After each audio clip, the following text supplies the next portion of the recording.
Pinarangalan ang ilang personalidad at programa ng TV5 at 1PH sa 9th Indie Film Festival. Isa na po riyan ang Frontline Pilipinas na kinilala bilang Best News Program. Samantala, ibinahagi naman ni Coco Martin ang kanyang panalo sa mga artistang gaya niya na nagsimula sa indie scene.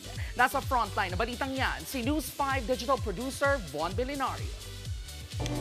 Hindi pa aawat sa pagtanggap ng mga panibagong parangal si Coco Martin.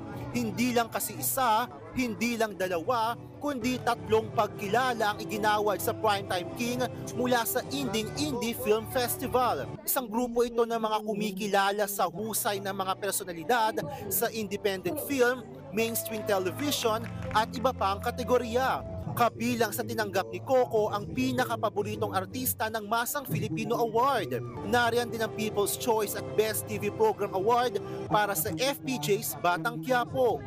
Napaka-special sa akin ng award na to kasi dahil nga Indie Film Festival, para ba ako nag-reminisce na dahil dito ako nagsimula, naalala ko lahat tuloy ng mga pinagdaanan ko. Siyempre hindi naging madali.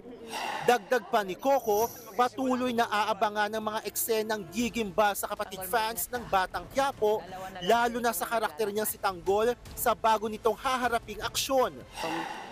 Kapag gawa kasi ng Batang Quiapo, hindi lang siya basta iniisip. Talagang pinaghahandaan namin Ina-update namin kung ano ba yung nangyayari ngayon sa realidad ng buhay, sa mundo ng politika at kung ano-ano pa. Talagang, habi ko nga, binubusisi namin ng paggawa talaga ng show.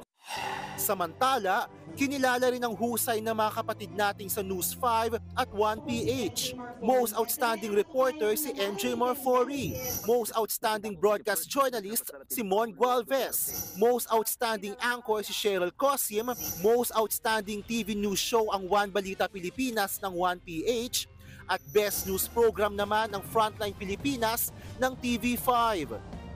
Iba yung inspirasyon na ibibigay nito para maghatid pa tayo ng mas marami pang balita, mas marami pa tayong mapasaya at syempre labanan pa rin natin ang talagang challenge na kinaharap ng bawat mamamahayag ngayon, which is misinformation and disinformation.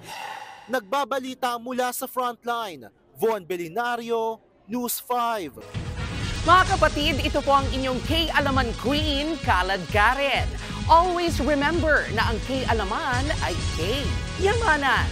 Kaya para sa latest showbiz news at dagdag impormasyon, mag-follow at mag-subscribe sa social media pages ng News 5. K? Okay.